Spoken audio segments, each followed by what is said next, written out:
तो जायकेदार पकोड़े यहाँ हमारे हो रहे हैं तैयार। अगर आप लोगों को यहाँ पर मेरी ज़रा सी भी वीडियो पसंद आए तो एक प्यारा सा लाइक कर लें, चैनल पर न्यू है तो सब्सक्राइब कर लें। वीडियो अपनी फैमिली और फ्रेंड के साथ ज़रूर शेयर कीजिएगा, क्योंकि माशाल्लाह बहुत ही जायकेदार और मज़ेदार ये कढ़ी तैयार होती है। हर कोई बना सके बहुत ही मज़ेदार और जायकेदार कढ़ी। तो यहाँ पकोड़ों का खूबसूरत सा कलर आ चुका है, तो तमाम पकोड़े हम छलनी की मदद से निकाल लेंगे ताकि जो इसका ऑयल है, एक्स्ट्रा ऑयल है, वो निकल जाए। तमाम पकोड़े निकाल लेंगे।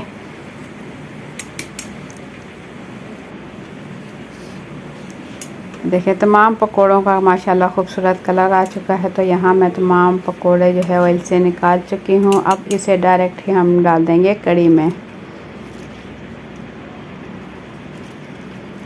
कढ़ी का चूल्हा बंद कर चुकी हूँ। बाकी के पकोड़े भी हम इसी तरीके से तैयार कर लेंगे जैसे कि पहले हमने तैयार किए हैं।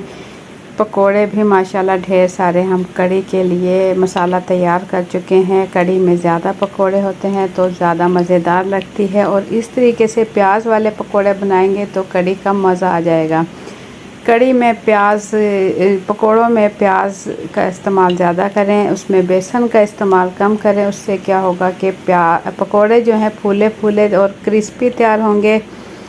और अगर आपने बेसन का इस्तेमाल ज़्यादा किया तो पकोड़े सख्त सख्त बनेंगे, जो कि मज़ेदार नहीं बनेंगे। और ये थोड़ी देर आप कढ़ी में डालेंगे तो पकोड़े नरम हो जाएंगे, और कढ़ी इतनी मज़ेदार बनेगी कि आपका दिल चाहेगा कि हफ्ते में 2 से 3 मरतबा तो लाजमी ही कढ़ी बनाई जाए। ये इतनी जायकेदार और मज़ेदार तैयार होती है। तो खूबसूरत यहाँ हमारे पकोड़े जो हैं माशाल्लाह तैयार हो रहे हैं। कढ़ी पकाने में थोड़ा टाइम ज़्यादा लगता है, आम सब्ज़ी या सालन के मुकाबले में कढ़ी में टाइम ज़्यादा लगता है, लेकिन ये जितना टाइम लगता है उससे कहीं ज़्यादा ये मज़ेदार तैयार होती है। दोनों साइड पर माशाल्लाह देखें खूबसूरत पकोड़ों का कलर आ चुका है। तो पकोड़े हम तमाम निकाल लेंगे। इसी तरीके से बाकी के पकोड़े भी तैयार करते रहेंगे और कढ़ी में डालते रहेंगे।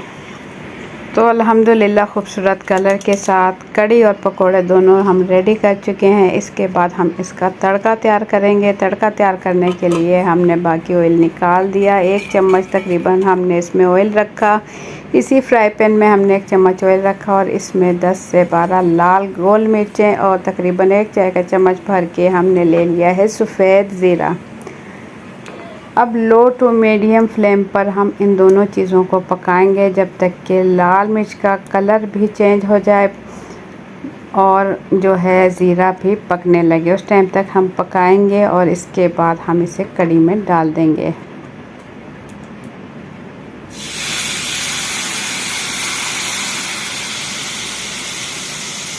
तो अल्हम्दुलिल्लाह कढ़ी हमारी बनकर बिल्कुल रेडी हो चुकी है, खूबसूरत कलर के साथ और ख़ूबसूरत जायके के साथ।